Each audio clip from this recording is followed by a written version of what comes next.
Um, Man, I think the sky's the limit. With Melo's hunger, his ability to stretch the court, and just his hunger. I think we talked about it last year. The biggest thing that me, James, Tuck, Coach, all of us have in common is that we have a common goal and wanting to win a championship. And so I think Melo adds that same, hunger. That he didn't miss.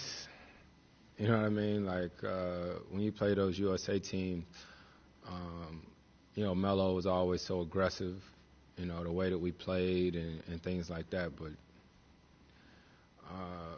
yeah, you're gonna love that if you're playing with somebody that doesn't miss.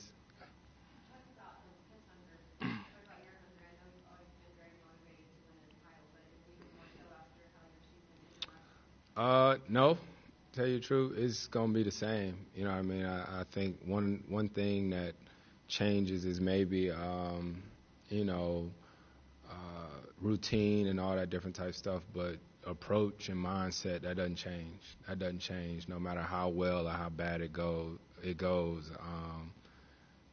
That's just how you built. It's got to be in you. Chris, your uncle talked again today, and he has several times up his hair, that this team was a hamstring away from going finals. How painful was that for you then? I don't mean the actual injury itself, but not being able to be out there, how it went down, how tough, and have you put it behind you? How do you look at all that? It was tough. Obviously, I wanted to play, but it was what it was. But I took a couple weeks or whatnot rehab when the season got over, and then it was back to work. It was back to work, and we not going back in time. You know what I mean? So all I could do was get back to work and get ready for the season. That's the toughest thing that's ever happened to you for all of you. Man, if that's the toughest thing, then I'm living a real good life. You know what I mean? So it's definitely up there as far as basketball goes. Being out there on the court, not being able to influence the outcome. If that doesn't do something to you, then you're in the wrong profession. So.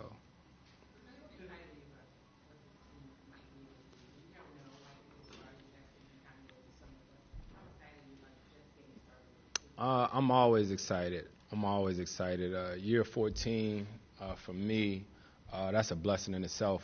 I talked to my parents this morning. They called me, excited. Every year, it's always a different challenge. Last year was whether or not it was enough basketballs on the court for me and James. You know what I mean? This year is going to be something else. So who knows what the story or the rhetoric's going to be? But for us, it's all about putting in the work, and that's what training camp and the beginning of the season's for. What was June like for you? Did you know once the season ended that you wanted to come back here, or was there a decision-making process prior to your free agency? Did you watch last year? Nah, it wasn't much.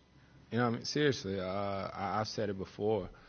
When you're a kid and you're in the backyard and you're playing with your friends and you want to get to the NBA and play in the NBA, that's all you thinking about is basketball. It's basketball. And, the fun that we had last year, it wasn't too much to think about. Just thinking about the team camaraderie that we had and the way that we play here, it's fun. It's fun, and I tell that to anybody, any and every day. There's some thoughts about the way you embraced this organization and this city, and the way the city's organization have embraced you. Yeah, it's been amazing. Coming here in the trade, the city has been unbelievable. Obviously, dealing with the hurricane last year, that was tough and unfortunate. But the way the city embraced not only me but my family and vice versa, it's been amazing. And to see how the fans got behind the Astros last year, and to see the way they got behind us in the playoffs, they deserve a championship here, and that's what we're gonna try to do. Chris, someone was saying that anything less than getting back to Western Conference Finals, from his perspective, would be a disappointment. You guys have that perspective too. I mean, you've raised the bar so high with D'Antoni, 65 wins, that you have to get back there again. Yeah, I don't know. I don't operate like that. I mean, you trying to get me to say something real crazy right now, right? You really are. But I won't give that to you. Like, I mean, anybody in the sporting world who plays just to play, I never been built like that. So. Chris, why does Mike D'Antoni work so well with this group of players, with this team? I think it's communication. I think that's one of the biggest things that I've learned in leadership is communication. That was probably, I was doing an interview earlier, that's probably one of the last things I had to really grasp is being able to have those tough conversations, good, bad, or indifferent. You got to be able to talk about it. So me and James, whether it's a situation in the game, we'll talk about it. It's not always pretty, but we talk about it. Arguments happen, but then we get past it, and that's what gives us the ability to go to the next level. So, I think Coach does a great job of communicating and trying to keep us as involved as possible with things that's going on with the team.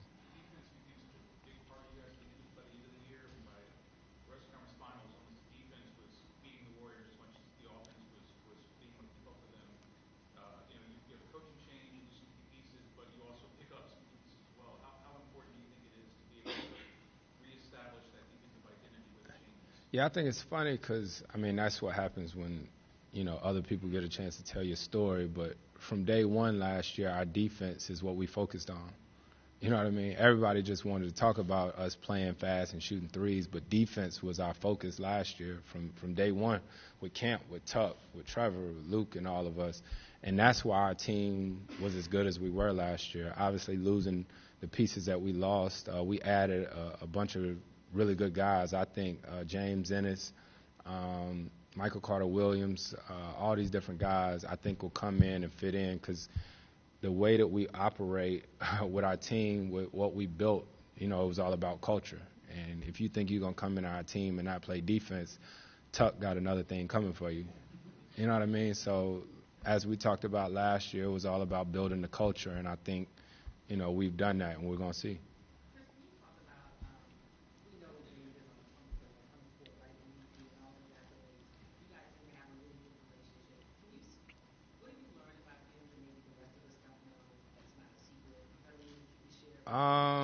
I don't know. I think, James and I, we just really work well together. And I think it just stems from how our relationship started with communicating.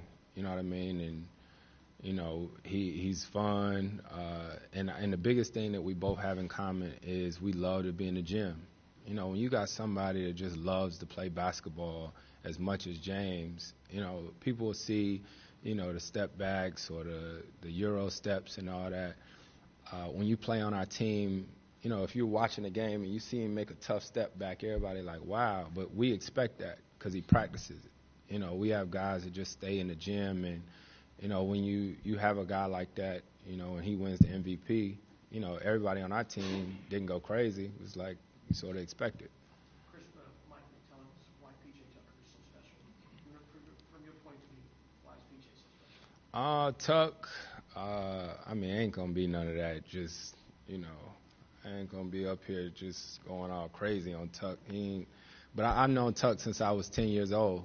You know what I mean? So it's a different relationship. It's a trust. I know about him playing overseas and, when we was younger and people sort of, doubting him and saying he was an undersized forward and all this stuff. So Tuck just built different.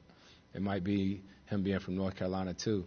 But he just he's a special guy that you got to have on your team, that you just got to have on your team. And I'm sure other guys hate to play against him, but he's just relentless. Chris, going on year two, can you talk about the chemistry you and Clint Capela? Yeah, CC, man, that's another huge piece of our team.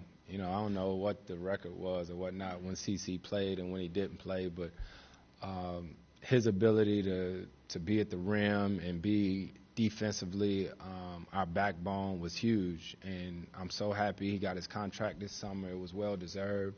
But we communicate with Clint, too, also, in that, for him being, as good as he is, he has to take the next step, too, with all of us. And I think if we all come back, even 1% better than we were last year, we really got a chance.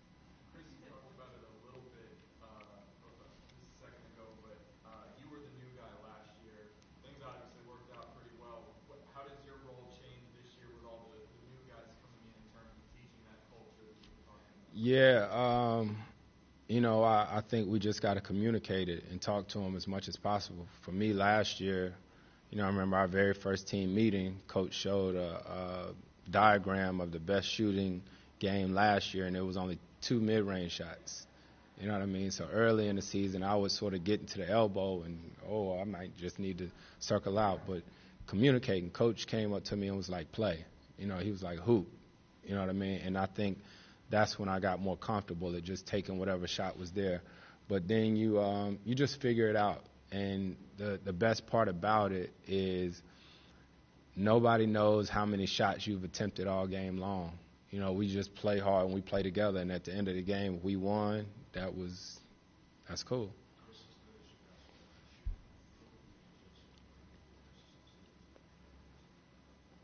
I don't know. We're going to see.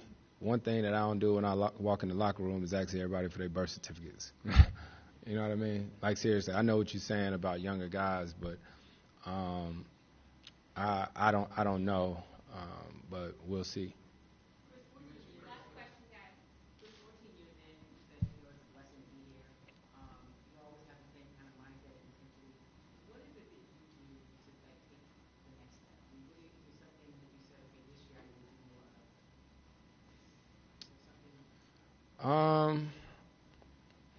I don't know. I think the biggest thing for me, obviously, I want to stay healthy, but I don't know. For me, I'm just competitive. You know what I mean? I push myself. I compete with myself day in and day out, whatever that may be. You know what I mean? So until I go 100% from the free throw line or make all my mid-range shots or threes and all that stuff, I think I'm always trying to find ways to improve and get better just because, I know that there's, guys coming into the league year in and year out. I always think about when I came in as a rookie how I couldn't wait to play against Jay Kidd or Gary Payton or Chauncey Billups. You know what I mean? So, I know it's rookies this year who want all that action. So for me, it's all about being ready to compete.